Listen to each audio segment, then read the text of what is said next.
Oh, that sweet horn, that sweet, sweet horn. Good evening, everyone. It is Saturday night, April 28th, 2018. It took a while, but the Sharks win their first game of this series. They beat the Vegas Golden Knights 4-3 in double overtime. And we welcome you to this edition of Teal Town After Dark. This is your live and interactive Sharks post-game show. We do this every night that the Sharks are playing, of course. And of course, if you want to be a part of the show, here's how you do it. Join us in the YouTube chat on the page or the app. We want to say hello to, so far, all 32 of you joining in. We appreciate you coming in. Let everybody know about it. Subscribe. Smash that subscribe button. And even better, hit that bell. Hit that bell so many times so that way you know when we come on, you'll get a notification that we are on the air. Wow, that is a crazy game tonight. I, of course, Eric Hura. You can follow me on Twitter at PuckGuy14. And joining me tonight is... I'm not doing it. Stop it. Oh, my God. Joining me tonight... AJ. About to turn it up. Okay, do it again. Okay, take two. This isn't live, right? And joining me tonight is... AJ. Talk about production value, ladies and gentlemen. Also joining me tonight is... What, we don't have one for Chris? Yeah, no, we don't have a drop for me. Oh, wait, sorry. Joining me tonight is Chris JWS. Sounds like that movie voiceover guy. In a world where the Sharks won. AJ. Okay. Oh, my goodness. And we're already off the rails, folks. Goodness. All right. Let's talk about this game where the Sharks come into this game after being embarrassed in Vegas ice 7-0 in game one. They came back. They looked like a more focused group, more on their style of play. Definitely got things going. Unfortunately, no luck whatsoever until William Karlsson gets a bank shot off of Miller that he took off the boards, bangs it home. It was a nice play. 1-0 Knights with about 2 minutes to go. AJ, I'll start with you. What did you take from the first period? And I thought the Sharks really showed up and played a full, 85, 88 minutes of game tonight. I don't know that I can agree with that, but just like to say to everyone, good evening, Sharks fam. I just wanted to say that to everybody. I was not impressed for the most part of this game. I thought Burns had some ridiculous giveaways. It was like he listened to Red Hot Chili Peppers on the way out to the ice, so they just give it away now. It was a lot of that for me. He got 2 goals. I'll give him that, but holy cannoli, a ton of giveaways, one of them leading directly to a Vegas Knights goal. LeBank's play tonight was horrific. So many times he had the opportunity to shoot. He went for the pass. Luckily, that lasted until double overtime with that incredible pass to Couture to finish this game off. But I wasn't a huge fan of the Sharks game through the first 40 minutes. I thought it was very evenly matched.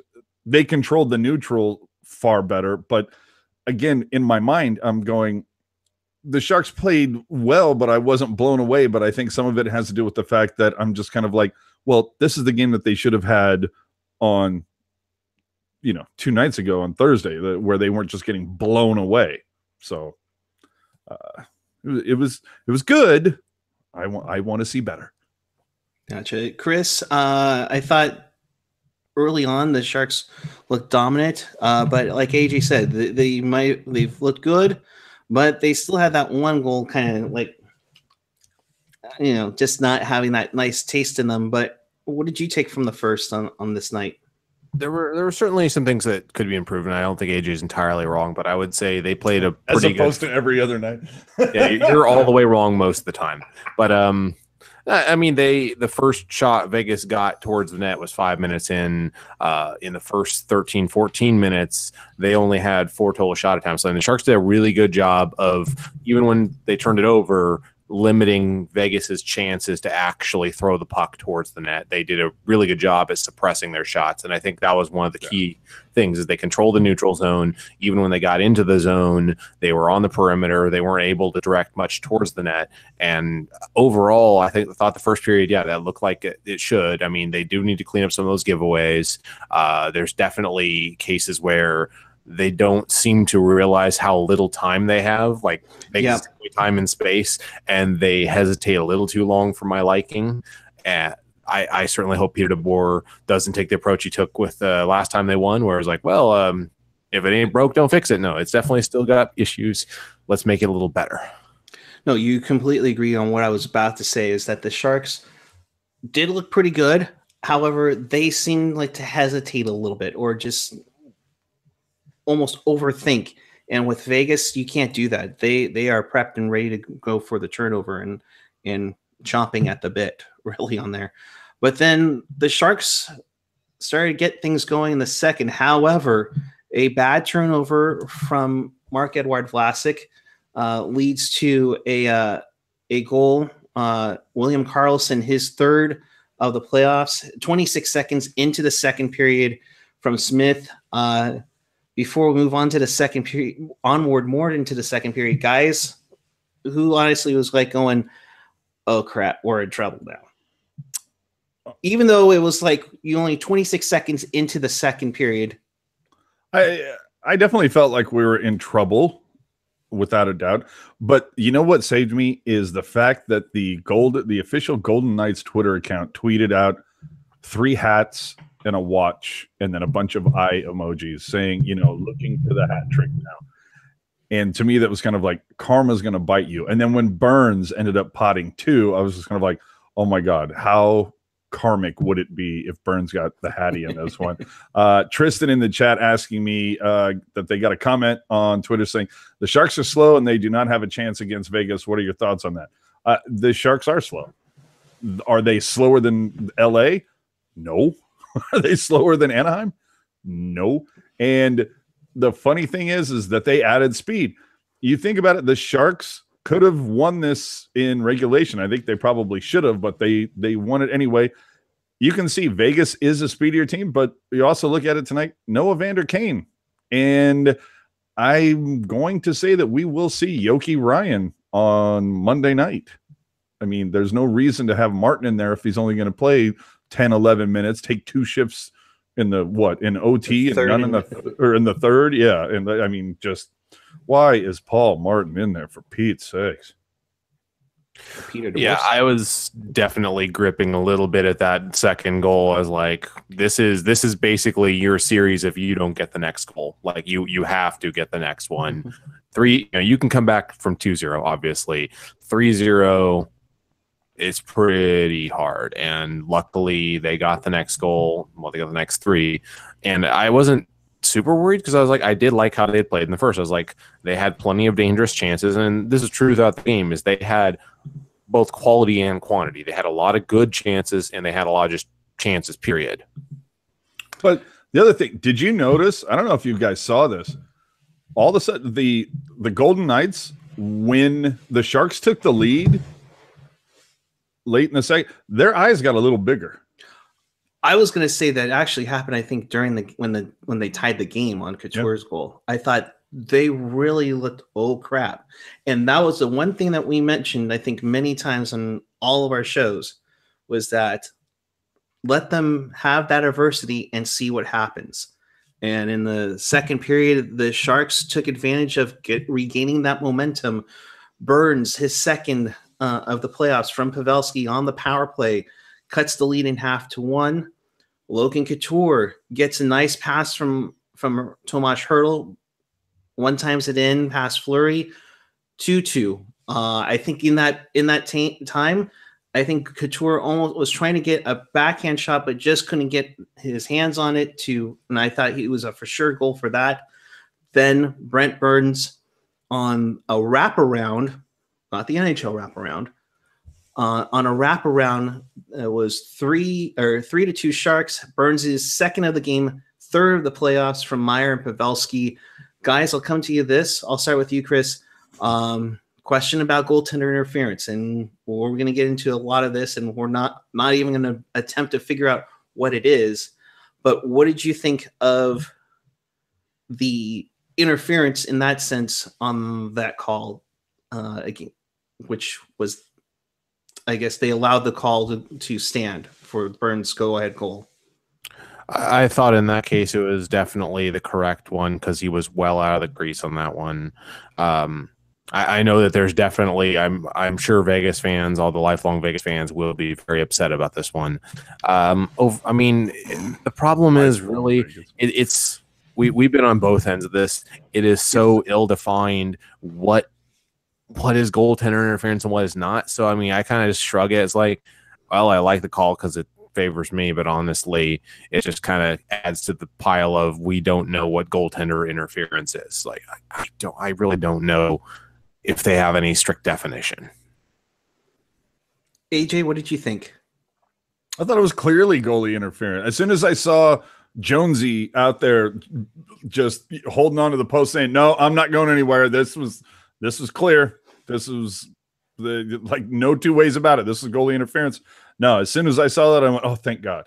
Like, and I'm like, I don't care if they take 30 seconds or 30 minutes to figure this out. I knew that there was no way that was not getting called back. What about what? Oh, I was going to say, what about the one that gave the Burns the lead? I thought, just like the NBC guys, I thought that was a fine call. At that point, Fleury had so overcommitted to that side anyway. Like, I mean, even if he hadn't been touched whatsoever, but the fact of the matter too is that dude was pushed into him. So I mean, what are you going to do when you look at Dylan? Dylan barely even touched. It was Marsha's show, right? Yeah. So I mean, Dylan, like, was like just holding, like had his hand up, so he didn't like hit him or push him. Just had his hand up. Whereas Jones, give me a break.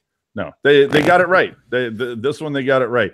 The officials, it was interesting tonight. I'll say that. And to start on my comments with that, again, Tristan hit me up saying, regarding the cross check from James Neal, do you think that he will serve a 1-game suspension like Kane did tonight? No, I don't. Unfortunately, I don't think it was Kane's first shot that got him the suspension. I think it was the second one. Yep. Do I agree with it? I think it's debatable. I think you can make an argument either way. I wasn't happy about it, of course, as a Sharks fan. But tonight, I think what James Neal did to Timo Meier, and then you saw the instant reaction from DeMello and Burns, I think they kind of dealt with it right then and there. But the officiating tonight was check your input jacks. They're flickering. I don't know what to do for you. But the officiating tonight was interesting because I do not recall ever seeing this much 4-on-4 hockey played in a single playoff game. That was amazing. Like, there was so many, like, we're calling both of you. Both of you guys suck, so we're going to call both of you.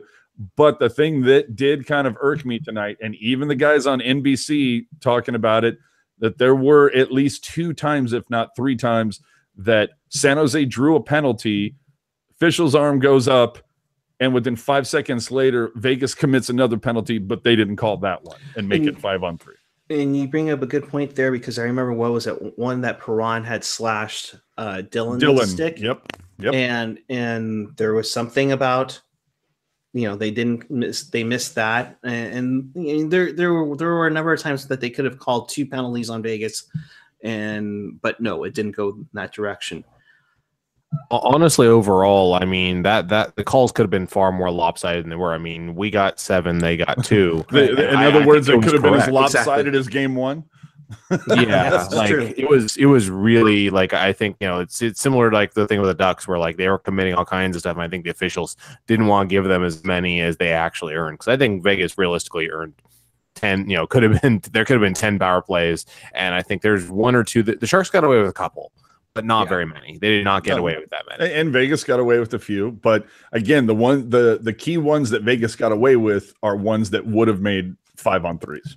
Yeah, exactly. There were some pretty big ones Vegas got away with. But I mean, overall, I think special teams wise tonight, it was good night for the Sharks. PK was good. They scored on 2 of those 7. So really, yeah, I guess you didn't have to bang your drum this time, AJ. No, it was no drum banging. And you look at the first power play, the Golden Knights got 0 shots on goal. I'm trying to think of if they might have got 1 shot on goal on their second power play. So Sharks, again, the PK continues to come through and keep the opposition to the perimeter and not let those shots get in. So I'm keep doing whatever it is you're doing, PK. I mean, it's what they've done all season. They are, I think they ended up number 2 in the league, just only behind the Kings. So they were pretty good PK all year. Yeah, it's one of those things where you have to have all of the elements coming together, and if you're going to have your PK out there, you hope that they do their thing. 3 for 10 in game 1,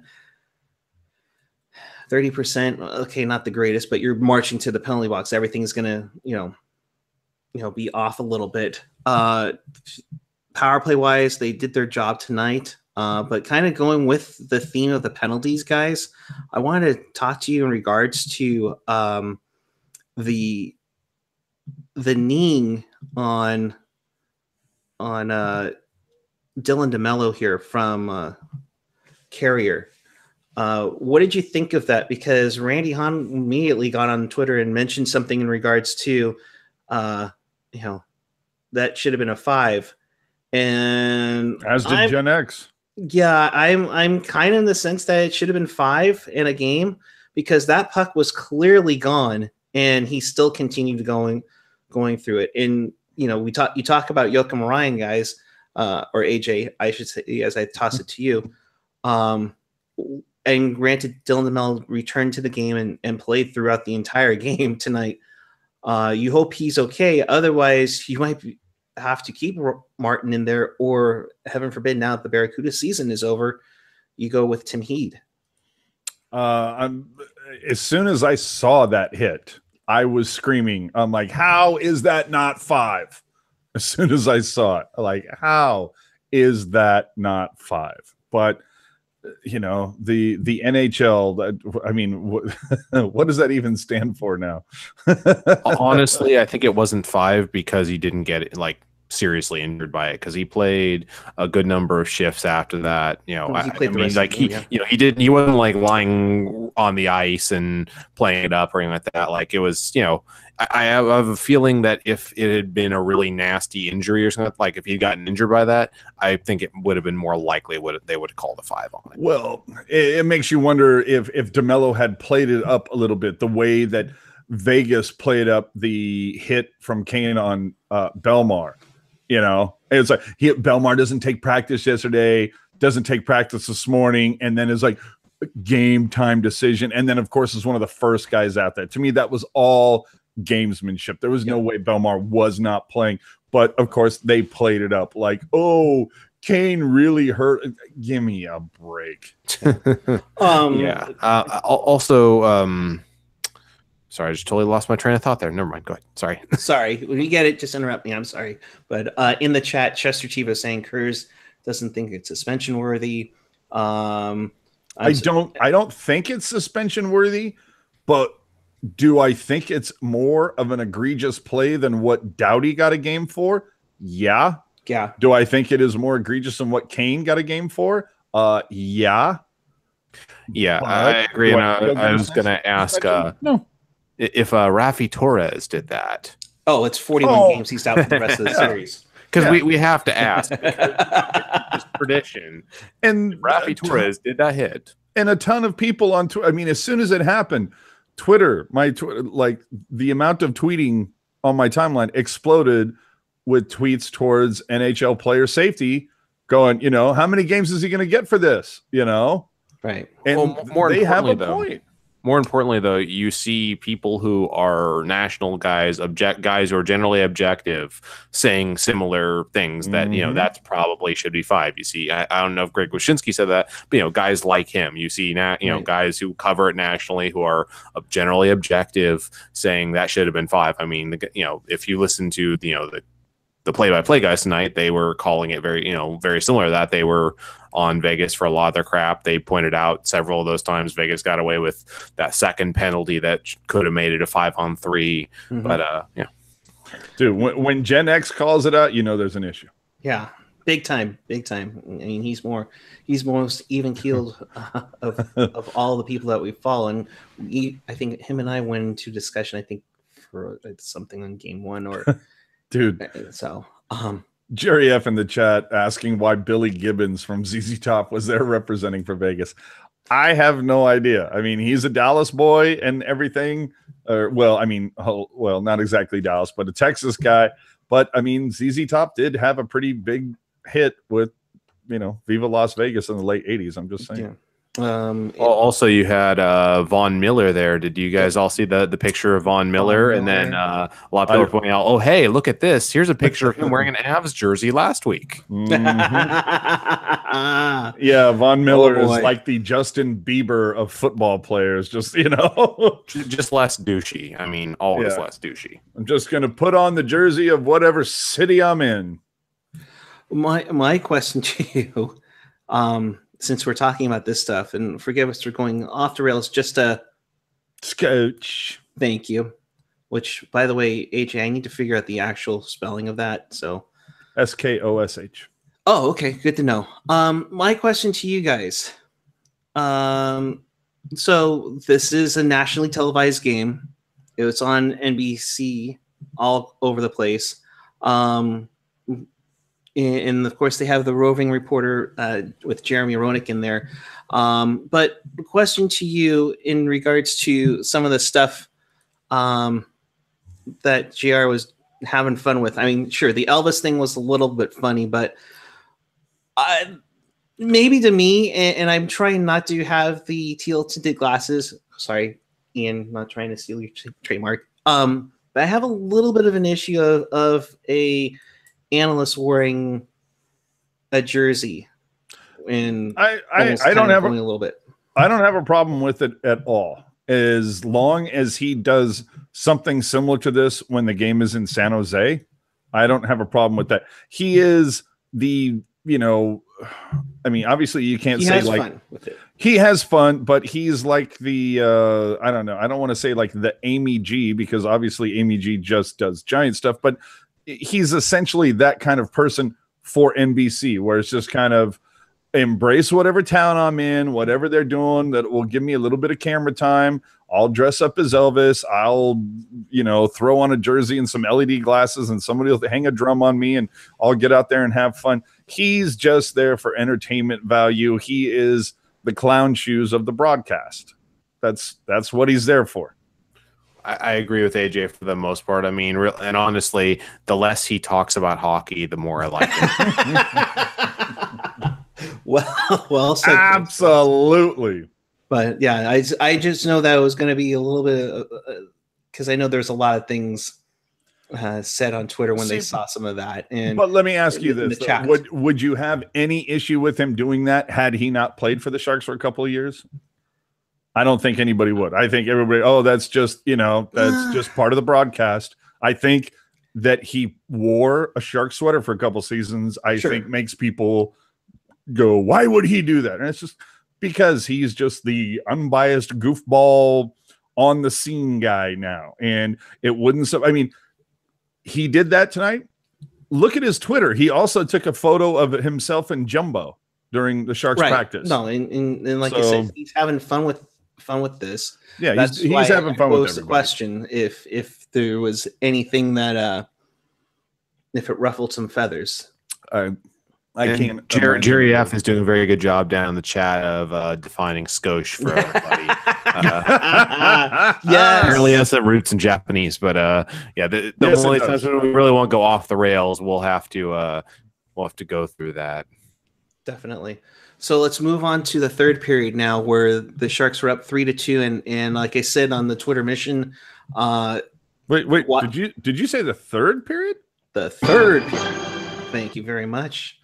I was like, watch out, Vegas is coming. Vegas is coming. They caught the Sharks on their heels a bit. I think there were like some of the shifts that the Sharks had. They were out for way too long. And then on a face-off draw. And granted, the Sharks did fairly well in the face-off circle. I wouldn't say they did fairly well. I'd say they did great tonight on the face-off circle, because one of the things that you don't see, at least on the stats that I'm looking at from NHL.com, it just gives you the overall tally of face-off wins. What it doesn't do is break it down by zone. Actually, there's a way to get the zone. Actually, let me find that. Well, I didn't see it on NHL.com, but it felt like the Sharks did fantastic in the defensive zone face-off wise, and it seemed like Hurdle had a really good night tonight. Well, with NHL.com, if you're willing to wait for like the 5 minutes for it to load, you can find it eventually. But yeah, I'll find that. But I'm pretty sure you're right that they were. I was going to say they were winning a lot of. By my eye, they were winning a lot of very important face-offs. They were winning a lot of offensive zone face-off. The really key ones. They were winning them all night long. This is a whole thing that I go back to when I've debated with people about Milan Mahalik, and they sit there and go, he had 33 goals or something, and I sit there and go, okay, that's awesome. How many of those goals came when the Sharks were up 4-1? 5-0, or were empty nets, or came at garbage time, versus that season when Roenick was here, when he only scored like 13 goals, but like 8 of them were like game winners or game tying, And he had that crazy game 7 too, right, against Calgary. That was crazy. So that was crazy. That's what I'm saying is, you can pad the stats a little bit on that. So when somebody comes to me and says, you scored 33 goals. Okay, give me, you could literally look at every goal and on a scale of like 1 to 3, like rank how important it was. And we'll see, and then let's match numbers at the end of the season and see where we're at. Yeah. What we want to do is we want to welcome those of you who are watching Brody, Curtis, and Bakes on NBC Sports California. We are Teal Town After Dark. We do this after every game, so do us a favor. Please make sure you hit that subscribe button. We will do this game 3, game 4, as far as beyond till the Sharks hopefully waste the cup. Well, and I know Chivo is watching, so let me just ask him a question, because it was mentioned in the chat that the Giants are up 8-3 at the end of the 8th. Is Sandoval coming in to close? It's been one of those crazy days in the Bay Area sports. Just wondering. You're right. And if you didn't see that, and that was like right before the Sharks started, Pablo Sandoval, 11 pitches, 3 outs. Unbelievable. Unbelievable on that. But back to hockey. And speaking of which, we welcome those of you who are watching the Warriors beat the crap out of everybody. So turn that off. You already know the Warriors won. Just hang out, enjoy some hockey talk with 3 of your favorite Sharks fans here.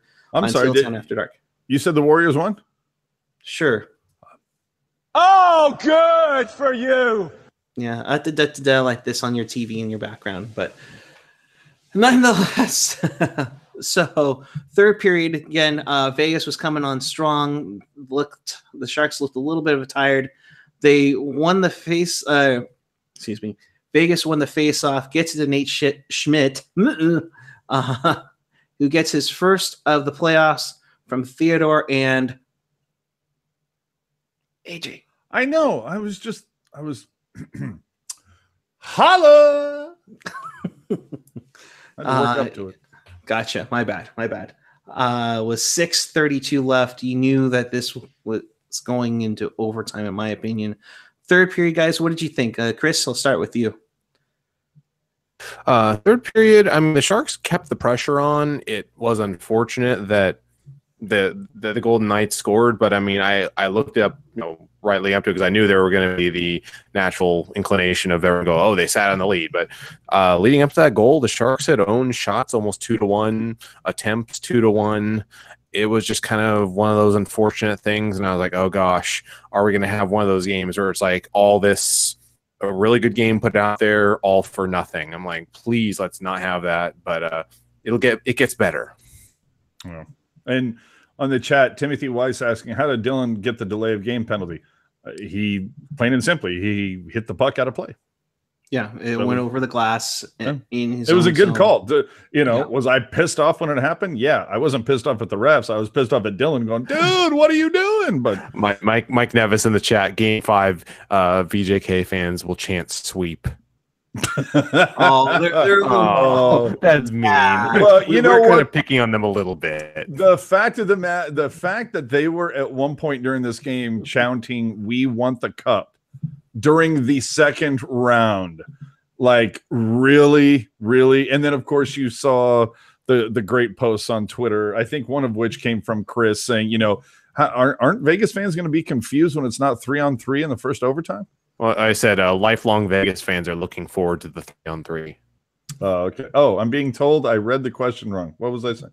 Oh, he was just Timothy was just saying, oh, how about that delay of just saying how terrible it was. Oh, okay. Yes, absolutely. Yeah, that was horrible. Luckily, the Sharks got out of it. The one thing I want to talk about, because I thought, I figured that the Sharks going into the third up 3-2, it's like, okay, they're just going to play lockdown hockey, shut them down, control the neutral, really contest the blue line. You're not going to see a Golden Knight fly in through 4 defenders like we did for game 1. But the guy that really stood out for me tonight, Sorensen. I want to see him on that top line. Just get a little bit of time out there. I mean, I think it's one of those things that's similar to how many people just crapped all over Tierney when he's centering guys like Lurg or Brown or when he's dragging guys around the ice. And then when you see him when he's sandwiched with some actually talented skaters, that he actually does pretty well. So I would love to see Sorensen up there on that top line, or even with Couture and Hurdle. I mean, that dude was all over the ice. I mean, he broke up a great cross ice pass because he got back fast. His speed is fantastic, and he's a guy that made all the right decisions tonight in my book. I definitely agree. I think Sorensen has been kind of one of the quiet MVPs. The guy that, well, I mean, he hasn't always been quiet. He scored some big goals as well, but overall, I mean, if you look at his numbers in the season, look at his numbers in the playoffs, he's been phenomenal. I think another guy who should get a lot of love is Couture. I mean, he created a lot of dangerous opportunities. Him and Hurdle both had a really great night, and I think overall they've had a great playoffs. I mean, without Couture, this team would be in a lot of. I mean, there's a lot of guys you can say that about, but he's probably the best player they've had all year long. Yeah, and correct me if I'm wrong. Puck guy, the Sharks did win this game by scoring 4 goals. Yes, they did score 4 goals tonight. Pizza. So speaking of scoring 4 goals, though, you realize that Marc-Andre Fleury has allowed 4 goals this entire playoffs up until this game. In 5 games, he's allowed 4 goals. So the Sharks just doubled his goals allowed tonight.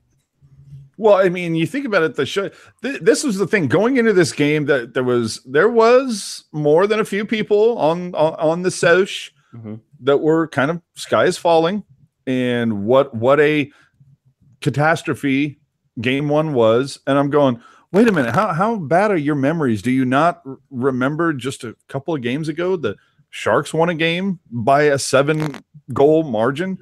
Do you not remember a year ago when Edmonton beat the Sharks in a series, but during one of those games the Sharks won 7-0? So this was a game where I was kind of like, this means nothing. If the Sharks win the next game, it really means nothing. Now, had the Sharks gone down 2-0, yeah, that would have been reason to start looking for the parachute pull, because the Sharks have never come back in the playoffs down 0-2. So that could have been a little disastrous, but I totally felt like game 1 was a bit of an anomaly. Yeah, I 100% agree, and I think I said literally what you just said on social media the other night, where I was like, if they win game 2, it means nothing, absolutely it's meaningless because you got the split, you got what you were after. So it just doesn't matter. So it's something to keep in mind because definitely Vegas could lay that one on the Sharks again, but the Sharks can skate with them. They they did what they had to. They got a split. Yep, and how they got that split was in double overtime. And Logan Couture on the power play after getting a hooking call. What was it, Perron that was the one that got hauled or that caused the penalty? I don't know. It felt like Perron was in on a lot of stuff tonight. I mean, Yeah, whether it was like laying on top of Dylan in the crease or slashing or whatever. Yeah, and Perron was up to his usual St. Louis shenanigans. Yeah, he definitely was getting into a lot of that tonight, but it was actually John Merrill who took the hooking call against Timo Meier at 5:05 of the second overtime. Sharks kind of get their usual setup with their power play. They tried it a couple of times, but then 8 seconds into that power play, Logan Couture, open shot, open net, score, game, set, match. We're going back to San Jose, boys, tied up 1-1, and now Sharks just need to win 3 more games, preferably 2 of them the next 2 nights that the series continues as it goes to San Jose. But guys, the game winner from Loco.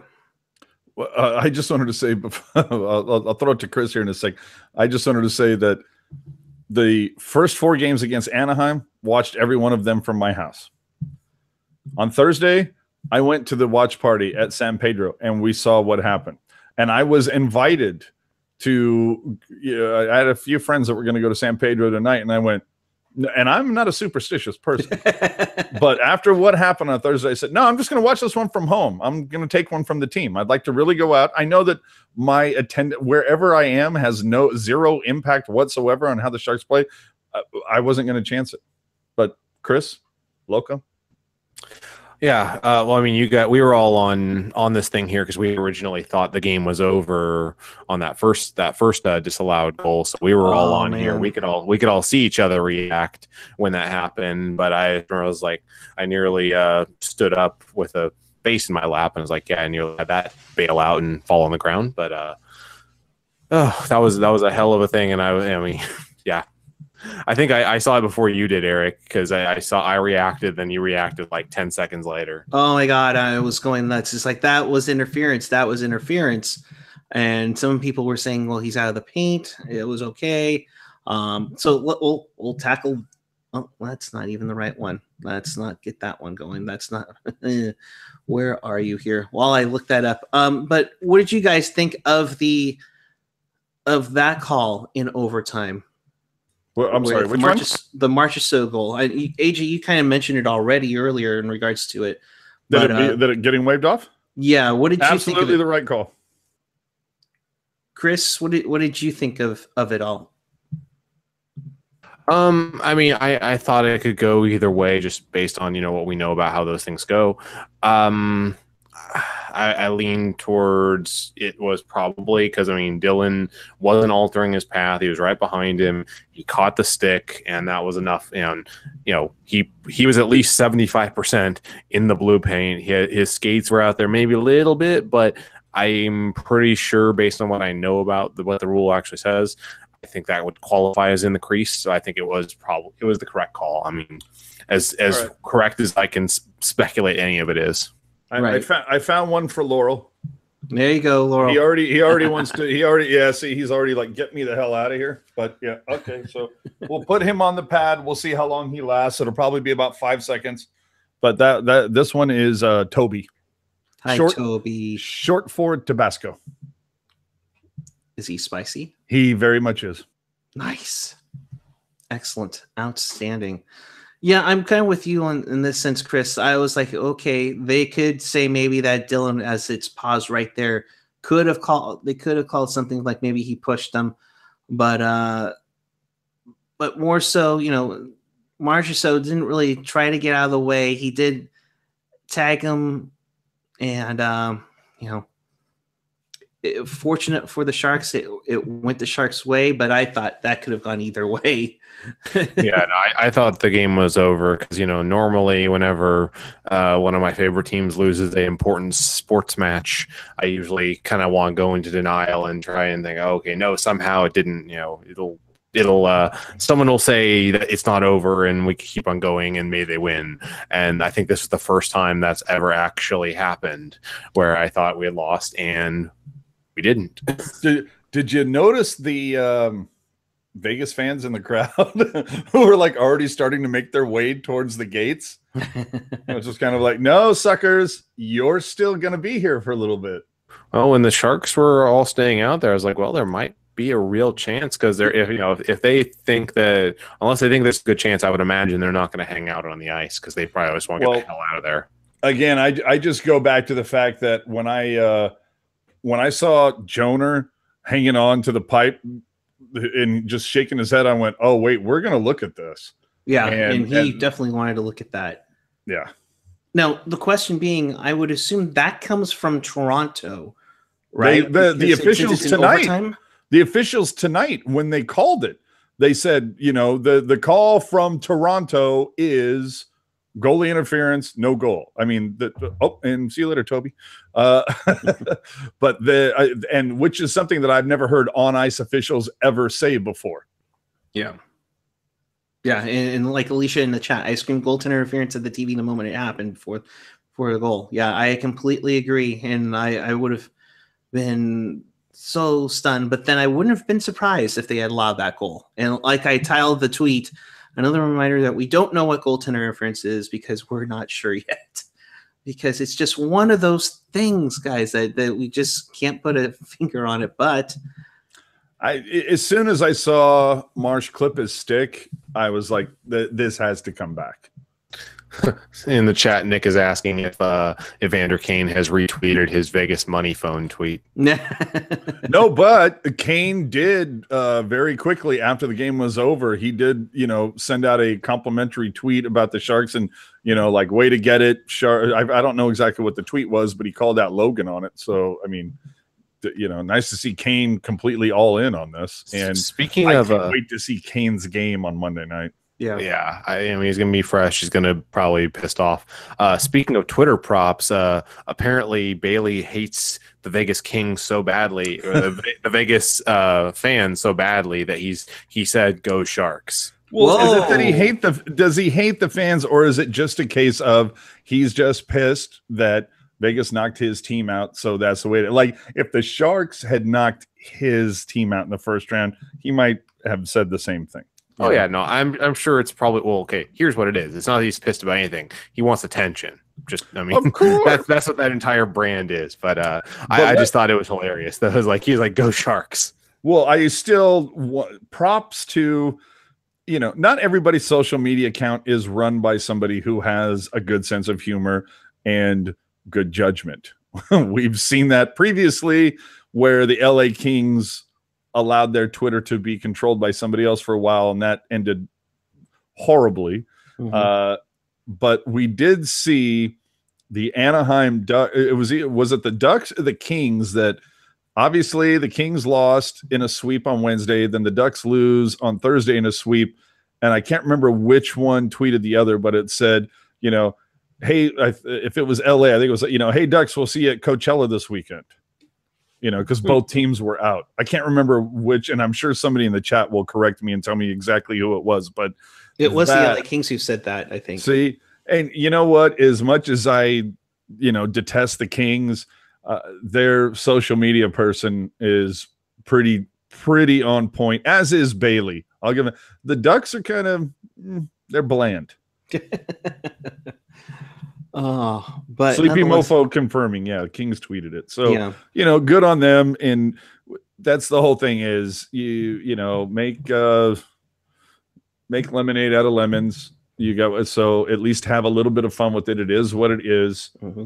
So going over the final stats on tonight, shots were 47-29 in favor of the Sharks. Face-offs 55-45 in favor of San Jose.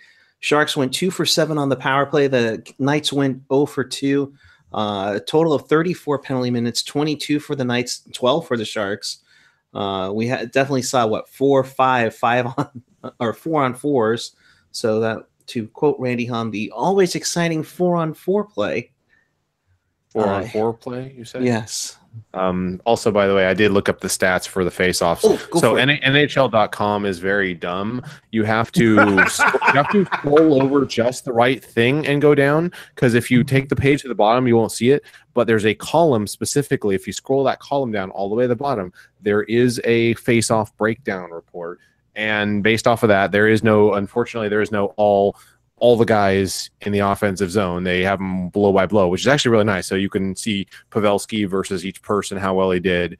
But I tallied it up, and they were 17 for 32 in the offensive zone tonight. So just a little scotch over 50%. But hey, better than, that's the best teams in the league on faceoffs are just a scotch over 50%. So they were in the important zone. They did a good job.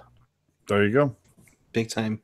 And I can't wait to – now let me ask you this. What did you think of Goodrow's performance tonight, Eric? And did you think were you surprised that Goodrow got the call over, say, Hansen? I liked Goodrow's game tonight. I thought he looked really nice defensively. He threw his body around, which I found very nice, and kind of threw off the Knights a little bit with the speed and that. I mean, remember, he also had like a quick shorthanded chance, or maybe it was back to even strength. He stole the puck from the Vegas Knight defenseman, like right in like the first minute or two of overtime, and almost stole the game right then and there.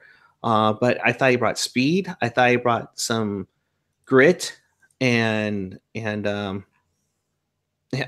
thought he played a good game. And I'll throw this out to you guys first as to who sits now. Kane's obviously coming back, but who are you going to sit out for this game? Are you going to send Barclay Goodrow back onto the press box after playing 16 minutes tonight and 60% on the faceoff circle? Do you send somebody else? AJ? If you had asked me that before double OT, I would have been, yeah, I'll take Goodrow over LeBanc. But then you saw that pass to win the game. I mean, I would consider putting Goodrow in over LeBanc. Again, though, my concern is Paul Martin. Why are you putting this guy on the bench if he's going to play 10 minutes in a double overtime game? Well, I mean, he had these. He was the second lowest amount of minutes total. The only person lower was Sorensen, and that was only by about 30 seconds. And Sorensen's a forward. And the thing is, Sorensen had potentially one of the best games of the he would be top 3 for me when it comes to forwards. I think Couture had a really good game tonight. Then Sorensen would be my second guy, and I would say Hurdle was pretty up there. I was going to say, he was doing some work on faceoffs. I mean, overall, he was 14 of 22 on faceoffs. So he was winning 2/3 of his faceoffs, and he took the most defensive zone faceoffs of anyone tonight. So let me see a line with Couture, Hurdle, and Sorensen, because one of the things I'll tell you, I have not. When was the last time you heard Donskoy's name? Heard him a few times, but yeah, he wasn't. He didn't make a big impact tonight. I mean. Yeah. I felt like Bunker had a better game tonight than Donskoy. He did make some quiet, good plays, I thought. Yeah. He also didn't make many bad plays either, because there were some guys that were, turning the puck over too much. I didn't see a lot of Donskoy turning the puck over and making really bad plays. I mean, he helped get it deep, and actually that's one that I think I will compliment on. He had several times where he got the puck and he got it deep. There were several times when I think at least one was Goodrow and a few other guys who were right at the line and tried to skate it in when it was clear you just got to throw it in, make them skate 200, or throw it in, chase after it. But I'm not going to dump on him too hard. I think he was okay tonight. He wasn't stellar, but he wasn't making mistakes either. That's the key point too, especially when you've seen the way Burns has played. And I know forward versus defense, but anyway, 4 paws up for hockey saying Ward is hurt. I think Ward was hurt. As far as I know, Ward is ready to go. Ward's ready to go, Yeah, and I think the same with Hansen. Yeah, there's no room for either of those guys on this team because the Sharks need speed. That's why you're seeing Sorensen get in, and maybe that's why you're seeing Goody get in because he's a faster person. I'm still kind of like I was surprised that Hansen didn't get the call over Goody just because of PDB's predilection for veterans. Mm-hmm. And it does seem like Goody has kind of been in the doghouse. This is not the first coach we've seen him in the doghouse with. Yeah, but don't forget though. Also, Hansen's also been in PDB's doghouse quite a bit because he's been Mr. Lack of Impact when he has gotten in there. Yeah, well, we remember Bodker also I think had a decently impactful because I mean right about now the guys that are fast they're saving our lives because they are making it so we can stretch the zone so we can keep Vegas from just clogging up the neutral zone. Yeah, well, let's not forget, and I mean Chivo, if you want to like DM it to me now, I'll show it to everybody if you still have it available. But we remember this banner right behind me for Western Conference champs. The fact that Chivo put exactly that same banner together for the giveaway for next season, and it was going to be Hansen's first goal. Hansen's first goal as a Shark. And let's be honest, damn near could have went down as Hansen's only goal as a Shark. I think didn't we have like a Bodker score banner? We've had a whole bunch of imitation banners that we've done as well.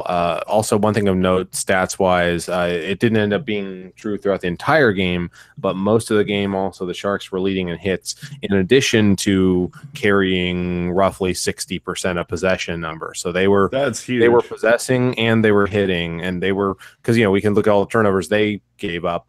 But they were also causing turnovers on the other direction too. So they weren't just giving it away. They were taking the puck away. They were forcing the play, which I thought that's why I felt very optimistic about the game they played. Well, and I felt optimistic as well, just based on I wasn't the only one who heard this, right? That after the first two periods, the NBC guys were commenting that there were lengths of time between both periods where the Sharks were just not allowing the Knights to get a shot on goal. Yeah, and they win a good amount of periods at a time from not letting them get in, which is nice, solid defense play. And we saw that, I think, what was it, the one game that I think they beat them in overtime in San Jose? I thought they had a stretch where they held them off, and it was in that stretch of games that they oh, I'm sorry. It wasn't Chivo, it was Nevis. My bad. Oh, gotcha. My bad. I don't know. All you guys are so good at Photoshop, I get confused. So, all right. So that seals the book on this game. Series tied 1-1 apiece. Guys, I think it's time. Oh, it's time? It's time for the World of Hockey wraparound. Can you at least give me a little more heads up when you're going to do this? But when I say it's time, that's usually it's time. We need that drop or something. I don't know. Yeah. Well, no, I had something picked out, but now I have to look for it, and I don't have time to look for it, so I will just go with. Yeah, what he said. All right. So the second round began for the Bruins and Lightning, and that ends up being a 6-2 final for the Bruins. They lead the series 1-0. The Bruins score 3 goals in the third period to pretty much take over this game. They are up. So far, my bracket perfectly intact, right? I just want to say. Oh, my bracket's already wrecked. No, and this is the great thing too, is that I went through and it was I think it was ESPN, NHL, and Sports Illustrated. Everybody on ESPN got killed. Everybody on nobody on NHL.com went 100%. Nobody on SI went 100%. One guy out of 15 on ESPN hit all 8 in the opening round, and I had the same picks. But this is I'll be the first to admit, this is the first time ever in my lifetime that I've ever gone 8 for 8 in the first round, and I'm still intact. I've gone 7 for 8 a few times, but Yeah. I've never gone perfect in the first round. This year I was like 5 for 8, so not so great. Kudos to you on that part. Yeah. Laurel, Toby left 5 minutes ago. Games for tomorrow to watch at noon locally here on the West Coast on NBC and CBC. It's Pittsburgh and Washington at 4 p.m. on NBCSN. Let's hope Washington doesn't piss away yet another 2-goal lead. Because that's. By the way, I see you degenerates in the chat calling this the reach around. I am appalled. It's a wraparound. I thought our listeners were better than that. I really did. It was like a wraparound, like Burnsy's wraparound that gave the Sharks a 3-2 lead today. And they're also saying to hit that subscribe button, which I tend to agree. Yes, smash that subscribe button. Yes, hit it. Hit it like knee that subscribe button like you're Dustin Brown, whatever. Or like Carrier tonight.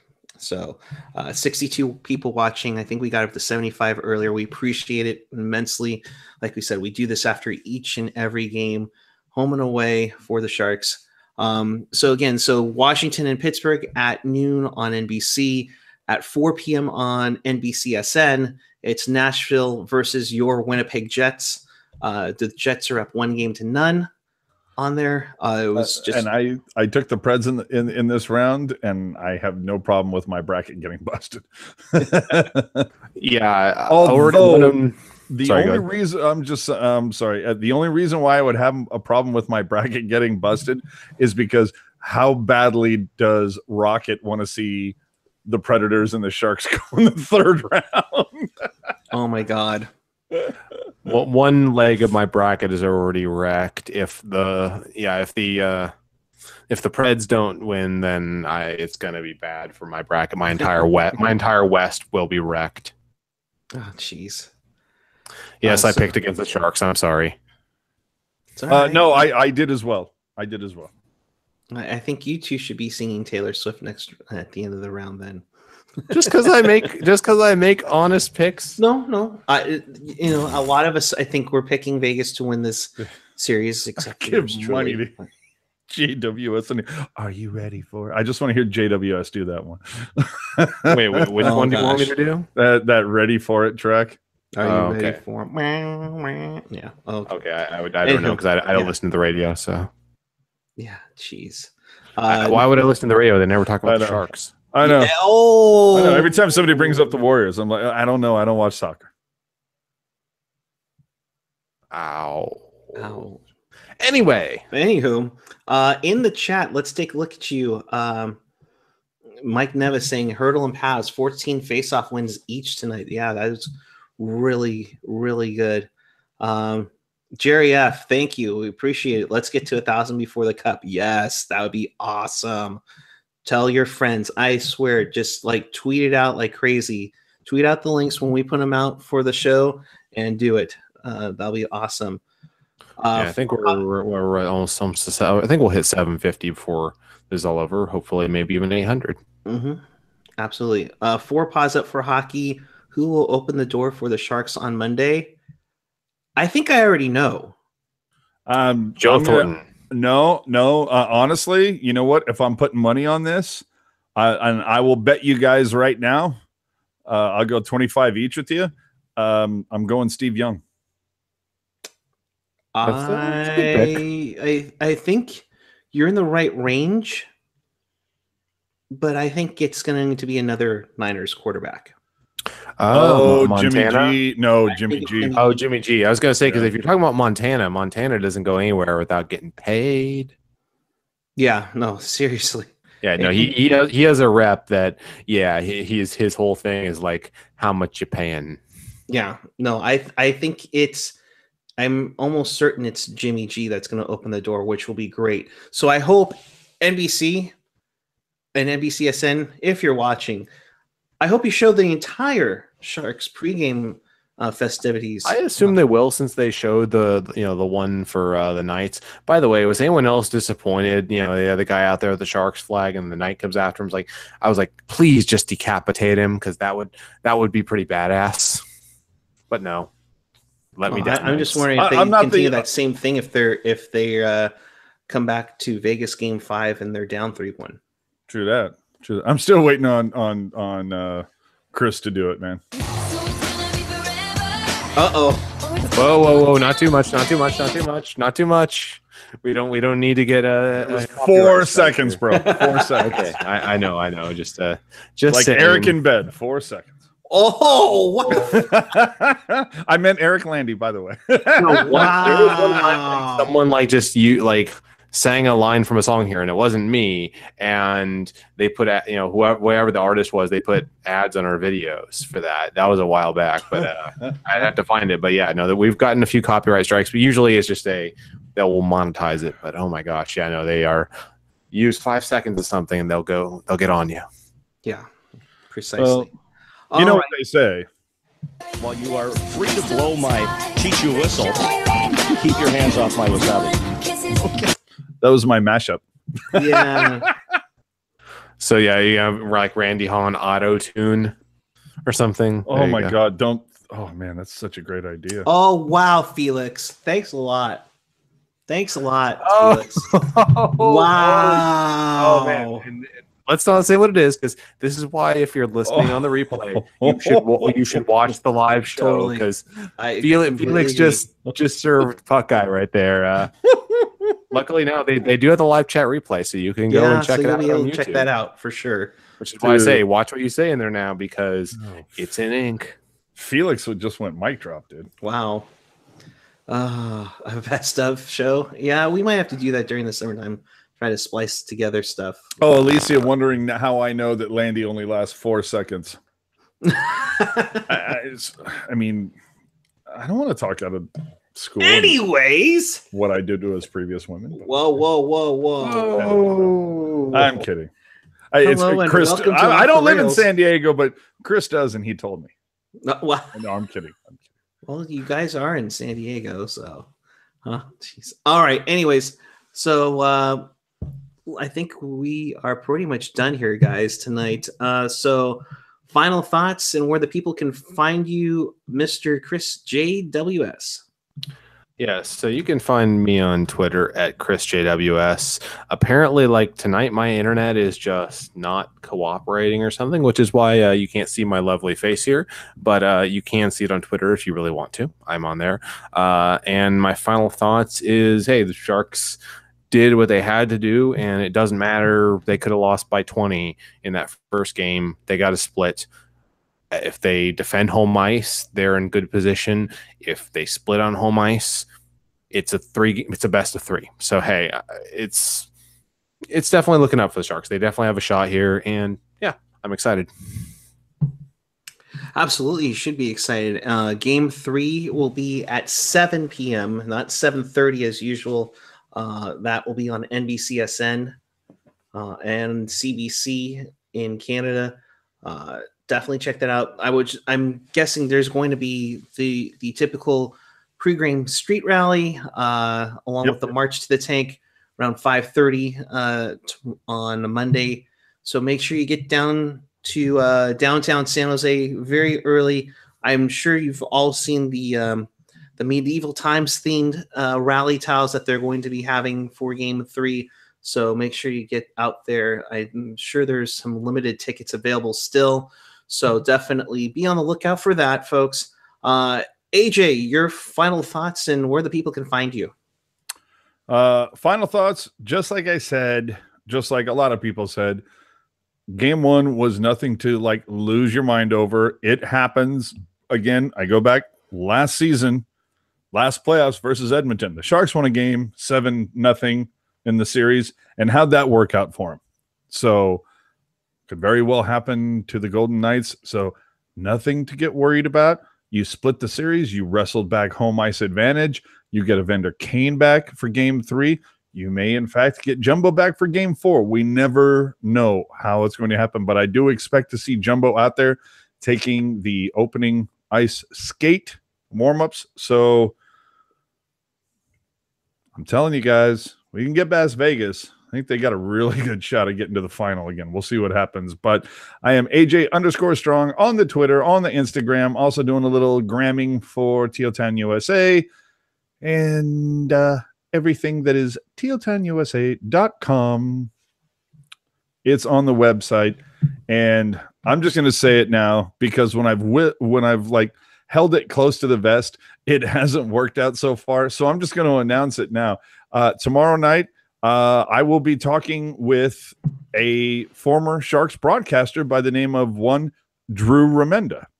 I was going to say we couldn't play like 20 questions here or something like that. Like, is he follically challenged? Potato. I'll take Chris. AO in the chat saying, can we chant "We want the cup" for Game 3? No. I guess, is that better or worse than the whoosh bags? Well, here's a question for Hold you. on. They were like putting on the PA system tonight. Woo! Yeah. in Yeah, I was Vegas. like, what is this, an NBA game? So, question to you guys. Now you know that Vegas is fully enthralled into wooing. Do you see it? Dude, they happening were less? the fans were doing the wave. And at one point, when it was either 6-0 or 7-0, there was a shot that as the wave was going behind Fleury while the game was being played, Fleury put his glove hand up. Mhm. I mean, that is pretty funny. I'll give it that. That is kind of funny. It is, but just saying. 4-putt. When will Drew be here? This is actually this is not a live thing because along with being follically challenged, he's also technology challenged. So I don't know that we're going to be able to explain to him how a Google Hangout works. Unfortunately, it will probably be me piping in a phone call and recording it. I will do my best to try to, We'll do what we can to make sure that we can see him or what. He's got kids. You would think that one of them has their technology act together. We would hope, and trust maybe can me, help him out. We're professionals here. Not all of these things that are live go over well. AJ knows as well as I do how much time we spend editing this stuff sometimes. Oh yeah. So especially technologists. And to be quite honest with you, I've blocked out a half an hour to talk with Drew, but I know from past experience of talking with some of these guys, I'll block out a half an hour when I should have blocked out 90 minutes because they love, if you find a rapport with these guys, if you get some chemistry going, these guys, they'll yak your ear off. And well, I tend to let them go. First time we had Jamie Baker, we went like a good 40 minutes after he had said like 10 to 15. So yeah. Bakes was like, okay, I can give you 10 to 15. And then like an hour later. And in fact, I remember at one point, I believe Brody said, yeah, I can come on for like a half an hour. And we went for almost 2 hours. Yeah, so, that was the first time we had Brody on, and he was just having fun. He even was trying to at the time the dog face and the sound effects. And he just pulled the toolbox up and started playing with it. But the one we had last summer, AJ, with Mark Purdy, I mean, we only did like a half hour, and we went 90 minutes to 2 hours with him, and that was so much fun. So we try to obviously, bring some good questions and then find that rapport to go back and forth with them. And then if you find that chemistry, they get really comfortable and they'll just continue to talk and talk and talk. And I'm more than fine with that. I think that's great. The best part of doing those interviews or whatnot, it's always like, what do we cut out other, instead of like, oh my God, that's it. That's all we have. Like, I would much rather edit a 2-hour interview down to 45 minutes than, just posting a 45 or a 15-minute interview and going, really? That's all we could do. But conversely though, I did do 15 minutes with Baker last week, which was fantastic. But Baker knows how to do those quick hits, and along with that, I think we'll probably be talking about. I think I'm going to do another hit with Baker on Tuesday because after we did our chat after 3 games in the first round, I brought it up to him about doing another chat after the first 3 games of the second. So hopefully I can schedule that. But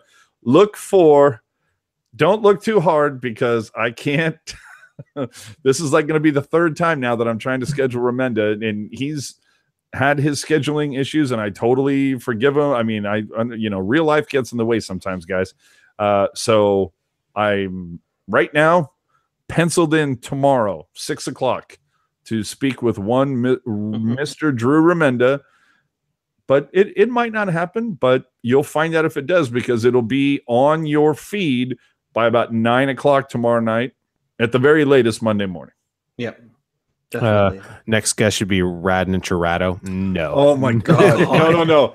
I would well, I mean, obviously I would never want to talk to Ratty, because he'll freely admit he knows next to nothing about hockey. I mean, I don't have a problem with that. I mean, just as long as you're honest about it and you can come. I mean, Damon Bruce for a while tried to kind of like talk up that, oh yeah, I know some hockey. And then all of a sudden he's like, Jonas who? Like he couldn't pronounce the name and everything like that. Yeah. So yeah, some of the guys that are local on KMBR 95.7, look, I get it. Warriors are, the moneymaker, and the Giants are the moneymaker, and football is king. I get that the Sharks hold up the totem pole. My whole thing is just admit it. Like, be transparent about it. Just say, look, the Sharks talk does not pull numbers for us. So that's the primary reason why we don't talk about it. And that's why we are here. Exactly my point. If they talked about the Sharks with any regularity, we would not have started doing this. Yep. So that's I'm fine with that. Ratto and Remenda get together. I would love that, but I'd actually rather. What do you think they were doing, Ray? Yeah, no, I'd rather get Tommy and Remenda together. But I would have no problem talking to Ratto. I think for as much as he gets so much grief for the whole just win the game thing, which was a really horrible take. But it was a funny one, though. It was a funny one, and that's the whole thing. At least Ratto, that's the interesting thing about Ratto, is that he'll write 2 or 3 hockey Sharks related articles that you sit there and go, like, wow, this is somebody who clearly is not that educated on the game, or is just hot taking it up, or it's just like just not a well thought out article. And then the third one, you read it and you go, wow, he actually watched this. And he made some good key notes in this, and you become kind of impressed. And I wish Ratto would do that more often with hockey, because Ratto, for the crap that he gets, is a pretty respected writer. I'll give him that by all means. Would I like him to bring more substance and kind of get rid of the whole curmudgeon shtick? Yeah, that's it. But exactly. That's what he, buys lunch with. So I get it. It's that whole idea of you just have to understand that's his meal ticket, is the curmudgeon thing. Just, Greg Papa's the creepy uncle that you wish you didn't have, and Ratto's the curmudgeonly guy who hates everything. And there you go. I'm sure you've heard this as well from someone off the record, but Ratto is I've been told he's actually a really, really nice guy when the cameras are off. He's like, it's very much an act, and it's he's got a character, but I've been told he's actually a really nice person. Right. And the funny thing being is I've actually heard the opposite of other people, which I'm not going to throw under the bus now, but that they come off somewhat nice on camera, and you're like, wow, they seem like such a nice guy. And then you talk to him in real life and you're like, oh my God, this guy's just a total asshole. I mean, someone who is very nice on and off camera, Dan Rosnowski. But I think, absolutely. We can talk about this stuff. But those, those, awesome too. That's the thing, is like when the camera's on and they're like the nicest guy, it's hard to deal with them. It's like you talk to him when the camera's off and you're like, God, Brody, why are you such a no, I'm kidding. I am so kidding. You know what? Brody, he would like that joke. That's joke. True. So stop it. Yeah, Brody's definitely one of the good ones. There's a lot of good ones out there. Especially Brody's the best one. I mean, you look at the periscopes and all the stuff that he does. He doesn't new father. I mean, he literally has so much more that he could be doing than just jumping on Periscope and like within minutes pulling 500-600 or 500-600 viewers, 7,000 Russian bots. He Fake news. Yeah, he has better things to do. But I totally love that about Brody, that he'll just jump on and start yakking. He did it today at about 4:30, 4:40 before the puck drop. Got on there just to throw out some stuff that he had heard either from the other Hetty and Honor and the stuff he was getting back from them and quotes from PDB, but just to throw that out. And I thought that was great because we didn't get the pregame that we're used to from NBCSN. So I thought that was an awesome thing. I hope he continues to do it. I wish he would have done Twitter missions tonight. I'm sure he had other things on his schedule. No problem, nothing about him. But I mean, anybody who talks bad about Brody, has to go through me because I mean, literally one of the nicest guys on the planet. Yep. And with that, Laurel, don't poke the bear. Yeah. Do not poke the question bear. she asked earlier, the answer is no. Voldemort will never be on the show. No, jeez. No. I don't know who Voldemort is, but you know who Voldemort is. We'll discuss that off air. But no, Yeah. Laurel asking now about Johnny Root, and again, I have no issues with Johnny whatsoever. When he's on mic, nicest guy on the planet. When he's off mic, Absolutely, guy on the super planet. nicest guy. Super nice dude. Very approachable. Absolutely awesome. Very like, hey, you're like, do you want a Coke?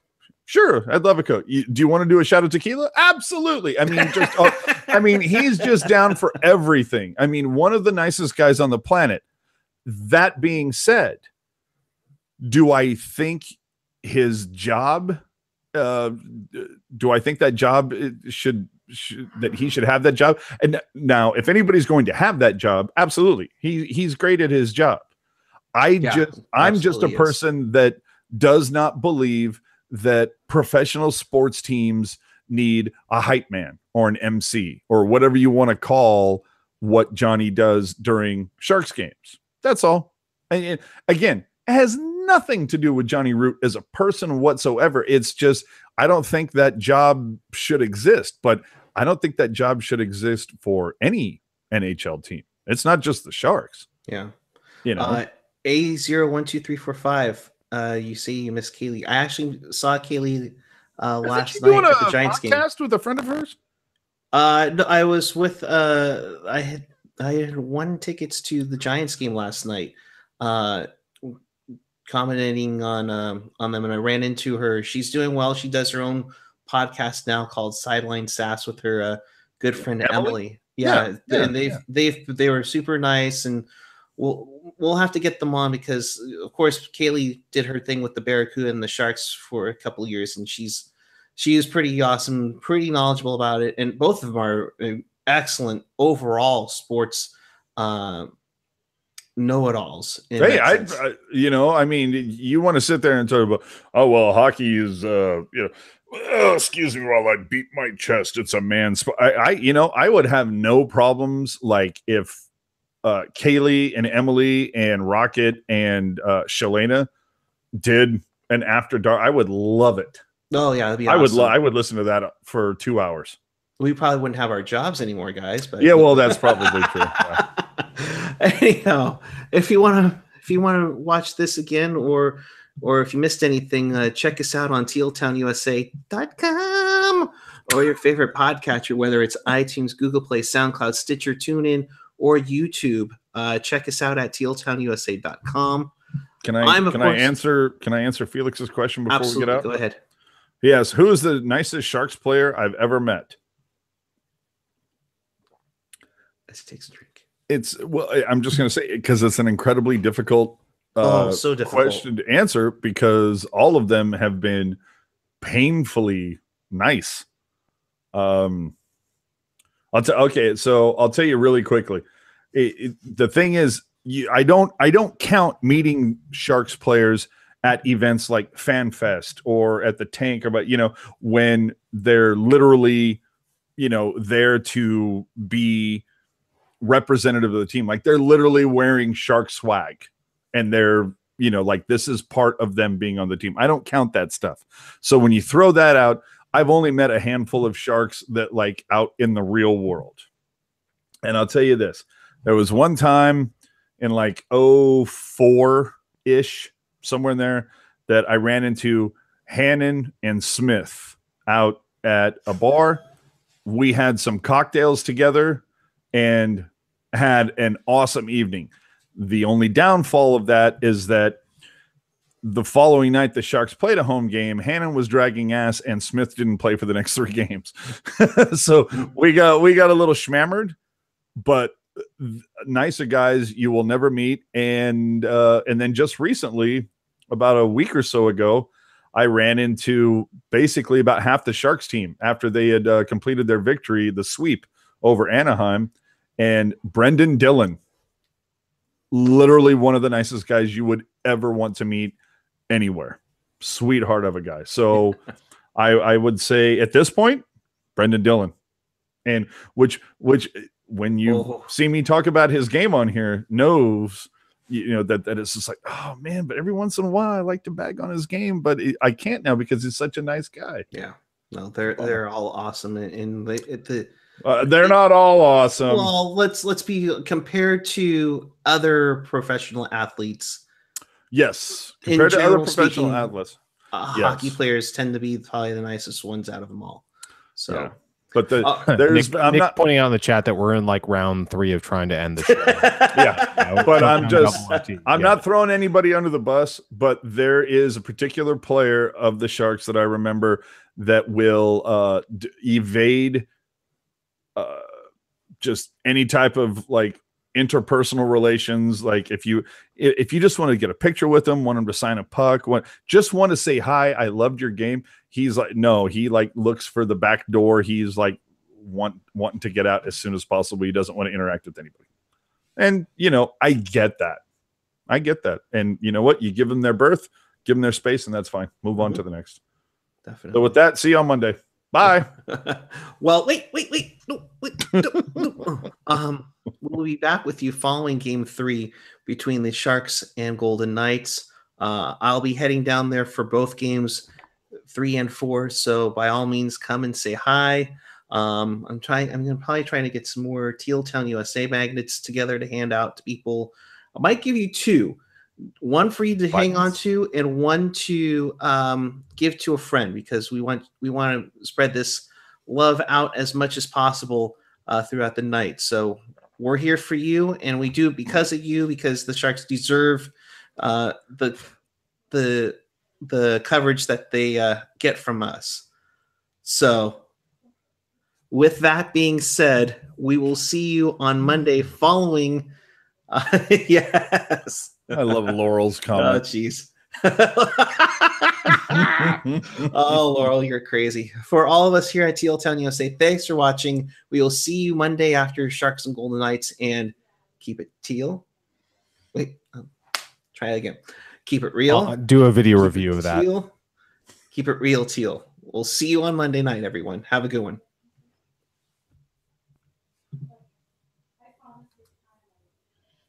I'm sorry, what was that?